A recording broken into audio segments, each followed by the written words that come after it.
तो जैसा कि हमने लास्ट एपिसोड के अंदर देखा था, लुवली जो होता है वो उस लड़के से बोलता है कि इस चीज़ से कोई फ़र्क नहीं पड़ता कि तुम मुझे कुछ बताते हो या नहीं बताते हो, क्योंकि वैसे भी तुम यहाँ से ज़िंदा बचकर नहीं जाने वाले। और लुवली के इतना बोलते के साथ ही जो डीमन फॉक्स होती है वो उस बंदे के पीछे आ जाती है और लुवली उससे बोलता है कि इससे सारी इन्फॉर्मेशन निकाल लो, जो सुनने के बाद में डीमन फॉक्स भी ओके बोल देती है। जिसके बाद में अब हमारा व्यू जो होता है वो कुछ देर बाद पर आ जाता है, जहाँ पर कि लुवली डीमन फॉक्स के साथ में वापस से अपनी शिप के अंदर आ जाता है, जहाँ से कि मरमिड जा चुकी होती है, जिसे देख कर लुवली बोलता है कि क्या बात है, वो तो पहले से ही यहाँ से चली गई। और इतना बोलकर लुवली का ध्यान वहाँ पर पड़ा हुआ जो चैट पेंडेंट होता है उसके ऊपर जाता है, जिसे देख कर लुवली बोलता है कि वो ऐसा लगता है कि वो चैट पेंडेंट जो है उसे छोड़कर चली गई है। इसका मतलब वो लड़की सच में यकीन के लायक थी। और लुवली के इतना बोलते ही साथ ही जो डीमन फॉक्स होती है वो लुवली को एक एनर्जी दिखाते हुए बोलती है कि मास्टर, आपको जो कुछ भी चाहिए था मैंने वो सब कुछ इकट्ठा कर लिया है, तो क्या आप इसे अभी ही देखना चाहते हो या आइसलैंड पर पहुंचने के बाद में देखोगे। जो सुनकर लुवली जो होता है वो उसे बोलता है कि हम लोग जो है वो जाइंट ईगल आइसलैंड पर जाने वाले हैं, जहाँ पर कि हम लोगों को अपने काम को कहना होगा, तो इसीलिए मुझे लगता है कि इस पर्सन की फेक आइडेंटिटी जो है वो मेरे लिए काफ़ी अच्छी रहेगी वहाँ पर अपने काम को आसानी से निपटाने के लिए। और इससे अलग तुम इसकी मेमोरी के अंदर देखकर इस इन्फॉर्मेशन को निकालो कि आखिर इसके बाकी के लोग कहाँ पर है, क्योंकि उसने कुछ और भी जो गिफ्ट थे उनके बारे में मेंशन किया था। जो सुनते के साथ ही जो डीमन फॉक्स होती है वो लुवली को बताती है कि मास्टर, ये उन लोगों से मिला ही नहीं है, क्योंकि इसे मरमेड को कैप्चर करने का जो मिशन था वो दिया गया था, लेकिन ये उसे कंप्लीट नहीं कर पाया। लेकिन हाँ, उसने किसी सिटी के बारे में मेंशन किया था जिसका नाम कि स्पॉट एक्शन सिटी था। और अब डीमन फॉक्स की तरह बोलते के साथ ही हमारा व्यू जो होता है वो एक दूसरी जो शिप होती है उसके ऊपर आ जाता है, जिसके अंदर की हम तीन लोगों को बैठा हुआ देखते हैं। और अब जो उनमें से एक बंदा होता है वो बोलता है कि हम लोग कितने लंबे टाइम से उसका इंतज़ार कर रहे हैं, लेकिन अभी तक भी जो क्रोकोडाइल घोड़ है वो यहाँ पर क्यों नहीं आया। जो का दूसरा बंदा जो होता है वो हंसते हुए बोलता है कि तुमने ही तो उसे जो मरमिड थी उसे कैप्चर करने के लिए बोला था, कहीं ऐसा तो नहीं कि उसे मरमिडों ने ही कैप्चर जो है वो कर लिया है। जो सुनते के साथ ही तीसरा बंदा जो होता है वह हंसते हुए बोलता है कि अगर मरमिडों की बात की जाए तो ये बहुत ही ज़्यादा खूबसूरत होती है, ऐसा भी हो सकता है कि शायद उसने पकड़ लिया हो और उसके साथ में कहीं पर इंजॉय कर रहा हो। जो सुनकर पहले वाला बंदा जो होता है वो गुस्से में बोलता है कि हम लोग जो है वो ज़्यादा लंबे टाइम तक रुक कर वह यहाँ पर उसका इंतज़ार जो है वो नहीं कर सकते हैं, तो इसीलिए हमें कुछ और भी काम निपटाने हैं, तो उन्हें निपटाने के लिए यहाँ से चलते हैं। और अब इतना बोलकर वो बंदा जो होता है वो एक बोतल को निकाल कर रखते हुए उन बाकी दोनों बंदों से बोलता है कि ये एक स्पेशल प्रकार का पॉइजन है जिसे कि मैंने बनाया है, सभी लोग एक एक बोतल अपने पास में रखेंगे। ये पॉइजन जो है वो वैसे तो लिक्विड फॉर्म के अंदर है, लेकिन जैसे ही हवा के कांटेक्ट में आता है तो ये गैस बनकर चारों तरफ फैल जाता है, और जो भी इसके कांटेक्ट में आता है उसके अंदर की जो भावनाएं होती है वो बहुत ही ज़्यादा बढ़ जाती है।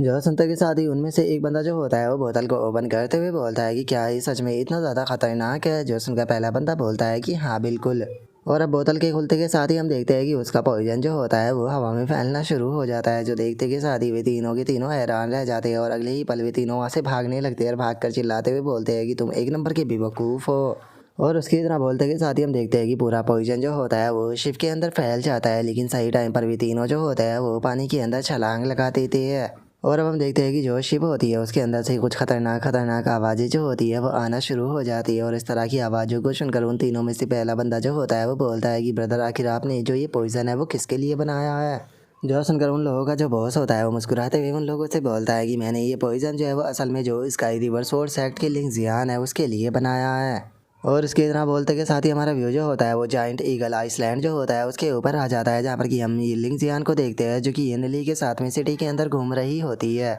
और अब जो येनली होती है वो लिंग जियान को बताती है कि सिस्टर लिंग जियान, क्या तुमने जो इन्फॉर्मेशन है उसके बारे में सुना। ऐसी न्यूज फैली है कि जो लुवली है वो अपने सर्कुलेशन के अंदर से बाहर आ गया और बाहर आते के साथ ही वो सीधे डीमन सेलेक्टर सिटी के अंदर आ गया, जहाँ पर कि उसने हमारे इमोर्टल अलायंस के जितने भी डिसाइपल थे उन सभी को हरा दिया, यहाँ तक कि अपने यिनमिंग गोस्ट सेक्ट का जो फ्लैग था उसे भी हमारी जो 10,000 डीमन सिटी की वॉल है उसके ऊपर लगा दिया। जो सुनते के साथ ही जो लिंग जियान होती है वो गुस्से में बोलती है कि हाँ मैं इस बारे में जानती हूँ, लेकिन मैं कसम खाती हूँ कि अगली बार वो बास्टर्ड जब भी मुझे मिलेगा मैं पर्सनली उसे अपने हाथों से ख़त्म करूँगी। जो सुनते के साथ ही ये नीली जो होती है वो लिंग जियान से बोलती है कि सिस्टर, मेरे पास में एक मेथड है जिससे कि आप बहुत ही आसानी से उसे रास्ते से हटा सकती हो। जो सुनकर लिंग जियान पूछती है कि बताओ वो कौन सा मेथड है। जो सुनकर ये नीली जो होती है वो लिंग जियान से बोलती है कि अच्छा रहेगा कि आओ उसे 8-10 बच्चों का बाप बनाकर सारे बच्चे जो है उसके ऊपर छोड़कर भाग जाओ, जिसके बाद में वो देखना अपनी मौत की दुआ मांगेगा। और अब ये ली की इस बात को सुनते के साथ ही लिंग जियान जो होती है वो ये ली के सर के ऊपर मारते हुए उसे बोलती है कि तुम कभी ये बेफालतू की जो नॉवेल है उन्हें पढ़ना बंद करोगी। अगर आगे से तुमने कभी भी इस तरह की उल्टी सीधी बातें जो है वो कहने की कोशिश की तो याद रखना मैं तुम्हें कोई भी कैंडी जो है वो नहीं दूंगी। जो सुनकर लिंग जियान बोलती है कि सिस्टर माफ़ कर दो, आज के बाद में मैं कभी भी इस तरह की बातें जो है वो नहीं करूँगी। और उनके इतना बोलते के साथ ही हम देखते हैं कि लुओली भी वहीं पर ही मौजूद होता है। और उन दोनों की आवाज़ें सुनकर लुओली हैरान होते हुए अपने मन में सोचता है कि मैं जहाँ पर भी जाता हूँ आखिर ये दोनों भूत की तरह वहीं पर ही क्यों पहुँच जाती है। अगर इस टाइम पर लिंग जियान की बात की जाए तो वो गोल्डन कोर रियलम पर जो है वो पहुँच चुकी है, जिसका वो इमोर्टल अलायंस के यंग लोगों में सबसे ज़्यादा स्ट्रॉन्गेस्ट है। लेकिन एक चीज़ यहाँ पर काफ़ी ज़्यादा अजीब है, लिंग जियान जो है वो ज़्यादातर बहुत ही ज़्यादा शोर मचाती रहती है, लेकिन आज ये इतनी ज़्यादा शांत क्यों है। लेकिन छोड़ो, चूँकि ये दोनों यहाँ पर मौजूद है तो मुझे नहीं लगता कि यहाँ पर कोई भी प्रॉब्लम होगी। इसीलिए अभी के लिए मुझे जो सिटी है उसके अंदर घूमना चाहिए और इस चीज़ का पता लगाना चाहिए कि जो अलायंस लीडर थी उसने आखिर मुझे यहाँ पर कौन सा टास्क जो है वो दिया है, क्योंकि मैं अभी टास्क के बारे में कुछ भी नहीं जानता। और अब इतना बोलते के साथ ही लुओली जो होता है वो मार्केट के अंदर घूमने लगता है। मार्केट के अंदर घूमते हुए बोलता है कि अच्छा तो ये यहाँ की लोकल ब्लैक मार्केट है, लेकिन यहाँ पर तो मुझे कुछ भी अच्छा जो है वो दिखाई नहीं दे रहा। और इतना बोलते के साथ ही लुओली का ध्यान जो होता है वो पास ही में एक शॉप के ऊपर जाता है जहाँ पर की दो टेक्निकें रखी हुई होती है, जिन्हें देखकर जो लुओली होता है वो भी वहीं पर ही रुक जाता है। और अब लुओली हैरान होते हुए अपने मन में सोचता है कि यकीन नहीं होता कि ये पर्सन जो है वो यहाँ पर डायमंड स्क्रिप्चर और जो पर्पल मिस्ट डिफाइनिंग सन स्क्रिप्चर है उन दोनों को इस तरह से सेल कर रहा है। और अब इतना सोचते के साथ ही लुओली जो होता है वो दोनों टेक्निकों को उठाते हुए वहाँ पर बैठा हुआ जो शॉप ओनर होता है उसे बोलता है कि बॉस आप ये दोनों टेक्निकें जो है वो कितने में सेल कर रहे हो। जो सुनकर वो शॉप ओनर लुओली से बोलता है कि इसके लिए तुम्हें 400 हाई ग्रेड के स्पिरिट स्टोन देने होंगे। जो सुनकर लुओली जो होता है वो उसे बोलता है कि क्या आपको नहीं लगता जो प्राइस आपने बताया है वो कुछ ज़्यादा ही है, क्योंकि आप तो ये भी नहीं जानते हो कि ये टेक्निक असली है या फिर नकली है। इसके लिए तो 50 हाई ग्रेड के स्पिरिट स्टोन भी देना कुछ ज़्यादा ही रहेगा। जो सुनकर वो शॉप ओनर जो होता है वो लुओली से बोलता है कि बच्चे ये दोनों ही टेक्निक जो है वो सेकंड ग्रेड की टेक्निक है, जो कि तुम्हारी जो टेक्निकों की कमी है उसके गैप को पूरा कर सकती है। क्या तुम अभी भी यही कहना चाहोगे कि 400 हाई ग्रेड के स्पिरिट स्टोन इनका प्राइस ज़्यादा है। और अब उस शॉप ओनर की इस बात को सुनते के साथ ही जो लुओली होता है वो भी हैरान रह जाता है। हैरान होते हुए उससे बोलता है कि आखिर तुम इस बारे में कैसे जानते हो। जो सुनते के साथ ही वो शॉप ओनर जो होता है वो लुओली से बोलता है कि इस चीज़ से कोई फ़र्क नहीं पड़ता कि मैं इस बारे में कैसा जानता हूँ, लेकिन अगर तुम्हारे पास में पैसा नहीं है तो तुम्हारे पास में जो स्वॉर्ड मौजूद है तुम उसे इससे एक्सचेंज कर सकते हो। जो सुनते के साथ ही लुओली जो होता है वो और भी ज़्यादा हैरान रह जाता है। हैरान होते हुए अपने मन में सोचता है कि यकीन नहीं होता इस बंदे ने मेरी स्वॉर्ड को देखते के साथ ही उसकी असलियत को पहचान लिया। अब समझ में आया कि यहाँ पर आते के साथ ही स्वॉर्ड स्पिरिट इतनी ज़्यादा शांत क्यों हो गई है। सच में आखिर इस बंदे का बैकग्राउंड क्या हो सकता है। और अब इतना सोचते के साथ ही जो लुओली होता है वो उस सीनियर से माफ़ी मांगते हुए बोलता है कि सीनियर आपकी स्ट्रेंथ का तो अंदाज़ा भी नहीं लगाया जा सकता, माफ़ कर देना मैंने आपको ऑफेंड कर दिया। जो शंकर वो शॉप ओनर लुओली से बोलता है कि तुम लिटिल रास्कल तुम अच्छे से नहीं खेल रहे हो, ये बस एक ट्रांजैक्शन है जिसके बदले में मैं तुमसे सामान को लूँगा और अपना सामान तुम्हें दूंगा, मैं तुम्हारे सामान को तुमसे नहीं छीनने वाला।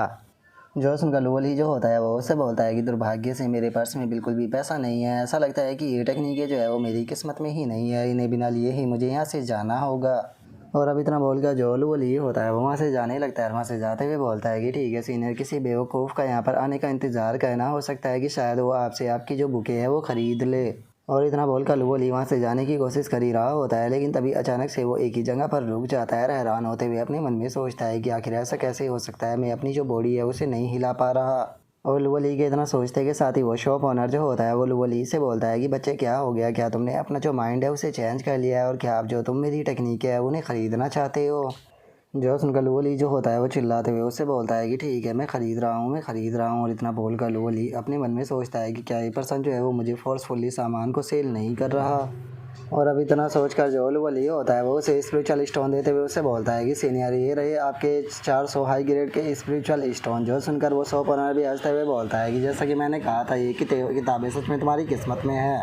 और इतना बोलकर वो शॉप ओनर हंसते हुए लुओली से बोलता है कि तुम्हें ऐसा फील हो रहा होगा कि मैंने तुम्हें चीट किया है, तो चलो मैं तुम्हें यहाँ पर एक छोटा सा चांस दे देता हूँ। मैं जानता हूँ कि तुम आइसलैंड पर आए हो, लेकिन तुम ये नहीं जानते हो कि तुम्हें किस काम के लिए यहाँ पर भेजा गया है। और उस शॉप ओनर की इस बात को सुनकर लुओली जो होता है वो हैरान होते हुए उस शॉप ओनर से बोलता है कि सीनियर क्या आप इस बारे में भी जानते हो। जो सुनते के साथ ही वो शॉप ओनर जो होता है वो हंसने लगता है, हंसते हुए बोलता है कि सारे काम जो होते हैं वो बेनिफैक्टर के पैरों से ही जुड़े हुए होते हैं। जो तुम्हारा दोस्त है वो मदद के लिए तुम्हें ढूंढ रहा है, तो जाकर अपने काम को करो। जो सुनते के साथ ही लुवली जो होता है वो अपने पैरों को देखने लगता है और अपने पैरों को देखते हुए बोलता है कि क्या जो मिशन है वो मेरे पैरों से जुड़ा हुआ है, लेकिन सीनियर मेरे पैरों में तो कुछ भी नहीं है। और इतना बोलकर जो लुवली होता है वो शॉप ओनर की तरफ देखने लगता है और उस शॉप ओनर की तरफ देखते हुए उससे बोलता है कि सीनियर आप कहना क्या चाहते थे, मैं आपकी जो बात है उसे समझ नहीं पाया हूँ, क्या आप दोबारा अच्छे से समझा सकते हो। और इतना बोलकर लुवली जैसे ही शॉप ओनर की तरफ देखता है तो उसे पता चलता है कि जो शॉप ओनर है वो तो वहाँ से गायब हो चुका है, यहाँ तक कि जो उसकी शॉप होती है वो भी वहाँ से गायब हो चुकी होती है। और अब इसी के साथ में हमारा आज का एपिसोड भी यहीं पर ही कंप्लीट हो जाता है। तो नेक्स्ट एपिसोड के अंदर देखिए कि आगे क्या होता है। अगर आप लोगों को वीडियो अच्छी लगी हो तो लाइक करना, चैनल को सब्सक्राइब करना। मैं मिलता हूँ नेक्स्ट एपिसोड के अंदर, तब तक के लिए बाय बाय गाइस।